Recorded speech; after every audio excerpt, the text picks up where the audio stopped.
निवेदन करना चाहता हूं, आप तो धर्मगुरु हैं, आपको कम से कम न्याय की बातें करनी चाहिए। आप इस तरह से उनका समर्थन करके अवैध लोगों का आप अन्याय की तरफ जा रहे हैं, आप कहीं न कहीं बेईमानों को प्रश्रय दे रहे हैं। ये बात बिल्कुल ठीक नहीं है हजारी साहब, आपको धर्मगुरुओं के लिए शोभा नहीं देता। आप इसको हिंदू मुस्लिम न करिए, आप इसमें विक्टिम कार्ड खेलना बंद करिए। आपको न्याय के साथ खड़े होने चाहिए। आप जरा सोचिए कि 50 वर्ष से हमारे हिंदू भाई जो है भटक रहे हैं। ये है कि इन लोगों को एक बात समझ लेनी चाहिए कि भारत जो है एक लोकतांत्रिक व्यवस्था पे चलता है, और लोकतंत्र में 5 वर्ष में बटन दबाकर जो वोटर होता है वो तय कर देता है कि यहाँ पे छद्म व्यवस्था चल रही है या लोकतांत्रिक व्यवस्था चल रही है। इन्हीं के बिग ब्रदर सेंटर में और यंगर ब्रदर उत्तर प्रदेश में कांग्रेस पार्टी, राहुल गांधी जी क्या कह रहे हैं कि हमारी लड़ाई केवल भारतीय जनता पार्टी से नहीं है, हमारी लड़ाई केवल आरएसएस से नहीं है, हमारी लड़ाई जो है वो इंडियन स्टेट्स है। आप समझ रहे हैं इसका इम्प्लीकेशन? अखिलेश यादव जी ने प्रेस कॉन्फ्रेंस की क्या? अखिलेश यादव जी ने कोई ट्वीट किया क्या? इंस्टाग्राम पर कोई रील डाली क्या? फेसबुक पे लाइव हुए क्या? कि क्या है? मैं तो यही मानूंगी ना कि अखिलेश यादव जी की भी लड़ाई इंडियन स्टेट से है। तो अब आप बता दीजिए, जो लोग भारत से ही लड़ाई कर रहे हैं, आप जो इंडोर्स कर रही हैं मैम, जिसको आप कह रही हैं कि इंसाफ की लड़ाई है, वो कह रहे हैं कि ये छद्म हिंदूवाद है। ये इनकी मानसिकता है। मैं कह रहा हूं वो जो टर्मिनोलॉजी आपके लिए इस्तेमाल कर रहे हैं, छद्म हिंदूवाद, जो आप सिर्फ वोट बैंक के लिए करते हैं, इस पर जवाब दीजिए मैम। उनको नहीं लगता कि आप इंसाफ दिला रहे हैं हिंदुओं को? इनके कहने से क्या होता है? ये वही लोग हैं ना, अगर माननीय योगी जी खड़े होके हाई कोर्ट के आदेश को, माननीय हाई कोर्ट के आदेश को, पिछड़ा वर्ग आयोग के आदेश को झुठला देते हैं, कहते हैं नहीं 69,000 शिक्षक भर्ती में कोई लूट नहीं हुई, इसका मतलब कि उनके संज्ञान में, उनको संज्ञान में रख के लूटा गया ना पिछड़े दलितों का आरक्षण।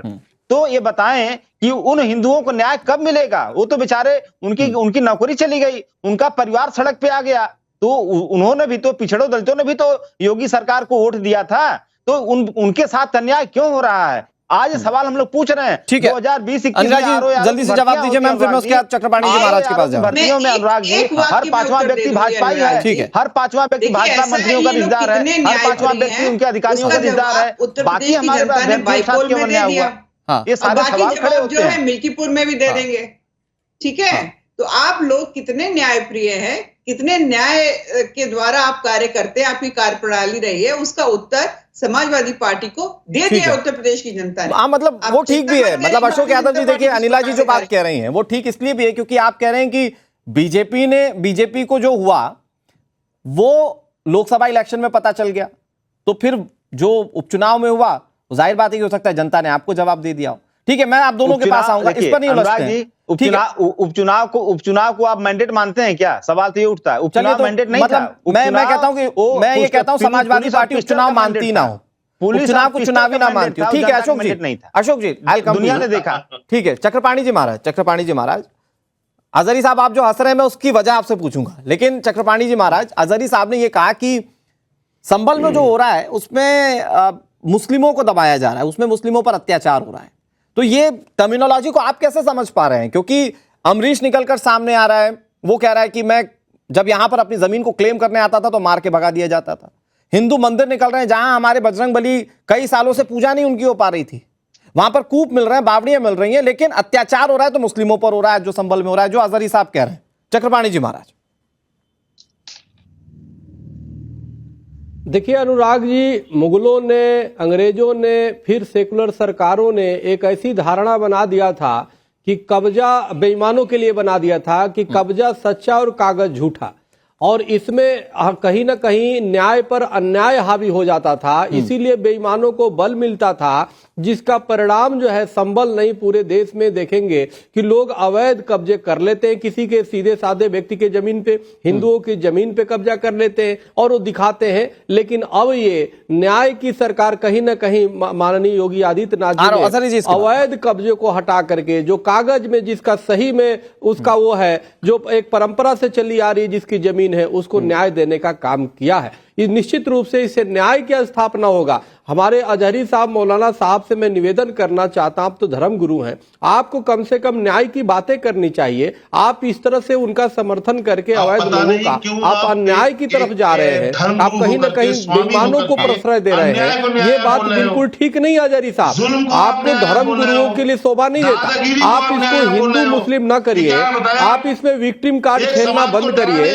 आपको न्याय के साथ खड़े होने चाहिए। आप जरा सोचिए कि 50 वर्ष से वो हमारे हिंदू भाई जो है भटक रहे हैं अपनी उनकी जमीन, उनके पूर्वजों की जमीन, और उनको अब न्याय मिल रहा है तो आपके पेट में दर्द हो रहा है। आप उनके प्रवक्ता, बेईमानों का प्रवक्ता आप बन गए। इस तरह बेईमानों का प्रवक्ता मौलाना साहब आप बन रहे हो, क्या ये न्याय सम्मत है? क्या कोई भी अल्लाह ताला आपको माफ करेगा कि बेईमानों का प्रवक्ता बन करके आप उनकी तरफदारी कर रहे हैं? अरे भाई, आपको न्याय की बात करना चाहिए। हिंदुओं पे एक तो अन्याय हुआ, हिंदुओं पे एक तो अत्याचार हुआ, हिंदुओं की भूमि को जमीन कब्जा की गई, हिंदुओं के परिवारों को भगाया गया, हिंदुओं को वहां से दंगे करके उपद्रव करके भगाया गया, उनके जमीन को कब्जा किया गया, और आज जब कई वर्षों के बाद उनके साथ न्याय हो रहा है तो आपके पेट में दर्द हो रहा है। आप उनके प्रवक्ता बन के बैठ गए। कितनी दुर्भाग्य की बात है कि एक धर्म गुरु, आप धर्म गुरु हैं, आप मौलाना हैं, आप मुफ्ती हैं, लेकिन इस तरह से चक्रपाणी महाराज एक मिनट, मैं रोक रहा हूं सर आपको। सर मैं रोक रहा हूं आपको। न्याय की बातें करनी चाहिए, लेकिन आप अन्याय और धर्म की बातें कर रहे हैं। ठीक है, लेकिन अजहरी साहब और धर्म की बातें कर रहे हैं। ये बिल्कुल आप इस्लामिक स्कॉलर होकर के इस तरह की बातें जो कर रहे हैं, बेईमानों का, अधर्मियों का साथ और समर्थन दे रहे हैं, इसमें क्या संदेश जाएगा? देश और दुनिया आपको देख रहा है, देश और पूरी दुनिया आपको देख रहा है जिस प्रकार की आप बेईमानों का प्रवक्ता बन करके। महाराज एक मिनट प्लीज, मुझे मजबूरन आपकी आवाज को कम करना पड़ेगा। अजहरी साहब वेट, अजहरी साहब एक मिनट मेरा सवाल सुनिए। अजहरी साहब, तो आप ये कह रहे हैं कि जो 5 लोगों की मौत हुई तो प्रशासन जिम्मेदार, तो मतलब आप पत्थरबाजी की घटना को पूरी तरह से नकारते हैं। ठीक, मैं मान लेता हूं, लेकिन तो क्या आप 1978 में हुए दंगे को नकारेंगे संभल में, और वहां से हिंदुओं के हुए पलायन को भी नकार देंगे क्या? क्या 1978 का दंगा दिखा हिंदुओं की आवाज को तो शुरू से अनुराग जी कम किया गया और दबाया गया। हिंदुओं की आवाज को अगर आप दंगे को सच मानते हैं अजहरी साहब, किया जाता है, और अगर दंगे के वक्त हिंदू परिवार जो वो जमीन छोड़कर चले गए, उनको जमीन मिल रही, तो दिक्कत क्या है? पत्थरबाज कह के आप वहां इस तरह से जैसे गोपाल को मारा था बहराइच में। अजहरी साहब बैठ करके आप हिंदू मुस्लिम कर रहे हैं, विक्टिम का गेम खेल रहे हैं, और आप महाराज जी एक मिनट, कुछ सवाल मेरे हैं, मुझे लगता है अजहरी साहब को 1 to 1 जवाब देना चाहिए। अजहरी साहब, मेरे पास वक्त लिमिटेड है। अजहरी साहब आप टाइम वेस्ट कर रहे हैं। मैं कह रहा हूं कि आप मुझे बताइए, अगर तो आप संभल में हुए दंगे को मौजूद मानते हैं? अगर दंगा एग्जिस्ट करता है तो ये तो मानेंगे कि हिंदू परिवार का पलायन हुआ, और हिंदू परिवार का पलायन हुआ और वो अपनी जमीन पर, पुश्तैनी जमीन पर वापस आ रहे हैं, कब्जाधारियों से जमीन मुक्त हो रही है, तो इंसाफ तो हो रहा है ना सर? 5 लोग मारे गए, ये दंगा है या नहीं? इसे आप दंगा आप कहोगे या नहीं कहोगे? पत्थरबाजी जो कर रहे थे वो दंगा था कि नहीं था? अरे मैं आपसे पुलिस वालों पर पत्थर चल रहे थे, मीडिया कर्मी पिट रहे थे, वो दंगा था कि नहीं था? कैसे कंट्रोल किया जाता दंगा? कैसे दंगा कंट्रोल किया जाता है? अरे साहब सुनिए, अजहरी साहब सुनिए मेरी बात। वहां पर कुछ ऐसे खोखे मिले थे जो पाकिस्तान के बताए जा रहे थे, जिस पर जांच चल रही है। संभल में क्या काम है पाकिस्तानी खोखों का? अमेरिका का भी बताया था आपने, उस पर आप जांच नहीं कर रहे हो। अमेरिका का भी बताया था, तो जांच चल रही है ना सर, जांच चल रही है। पत्थरबाजी होना वो शाश्वत था वहां पर, वो सत्य है, और उस पर जांच होना जरूरी है। आप क्लीन चिट मत दीजिए पत्थरबाजों को। शायद ऐसी ही क्लीन चिट मिलने पर पत्थरबाज बेखौफ हो जाते हैं कि हमारी रहनुमाई करने वाले बैठे हुए हैं। कभी कभी वापस आ जाए। अभी 300 किलो आरडीएक्स राहुल जी, ठीक है। अशोक यादव जी, मैं ये कह रहा हूं कि ठीक है, हो सकता है कि मौलाना साहब ना माने, वो कोई भी रीजन हो सकता है, मैं रीजन पर बात नहीं करता। मैं कहता हूं कि बीजेपी बार बार ये कहती है कि जब अमरीश को न्याय मिलता है तो उस न्याय को समाजवादी पार्टी न्याय इसलिए नहीं कह पाती है क्योंकि समाजवादी पार्टी की आंखों पर चश्मा पड़ा है मुस्लिमों का। वो MY समीकरण वाले जो वोट है वो रोक देती है कि इंसाफ को भी इंसाफ ना बोल पाए समाजवादी पार्टी। देखिए अनुराग जी, मैंने कई चीजों पे न्याय की बात की, इसके पहले मैं दोहराऊंगा नहीं जी, लेकिन अगर उन चीजों पर भी न्याय मिला होता तो आज न आप सवाल पूछते, न मैं उस जवाब को देने में आगे पीछे करता। मैं भी जवाब देता, हाँ बिल्कुल। मतलब मान रहे हैं कि आप आगे पीछे कर रहे हैं जवाब देने में, क्योंकि इसके पहले न्याय नहीं मिला है अनुराग, न्याय नहीं मिला इसके पहले। जो तथ्य मैंने गिना उनको न्याय नहीं मिला है। तो अगर उनको न्याय नहीं मिला, ठीक है अनिला जी, लास्ट 10 सेकंड। दूसरी चीज, ऑल योर्स। दूसरी चीज देखिए अनुराग जी, सर मेरे पास वक्त लिमिटेड है। अशोक जी साहब, इतना गला फाड़ कर हिंदू विरोध मत करिए, अभी तो ये शुरुआत हुई है, अभी आपको बहुत सारे मौके मिलेंगे।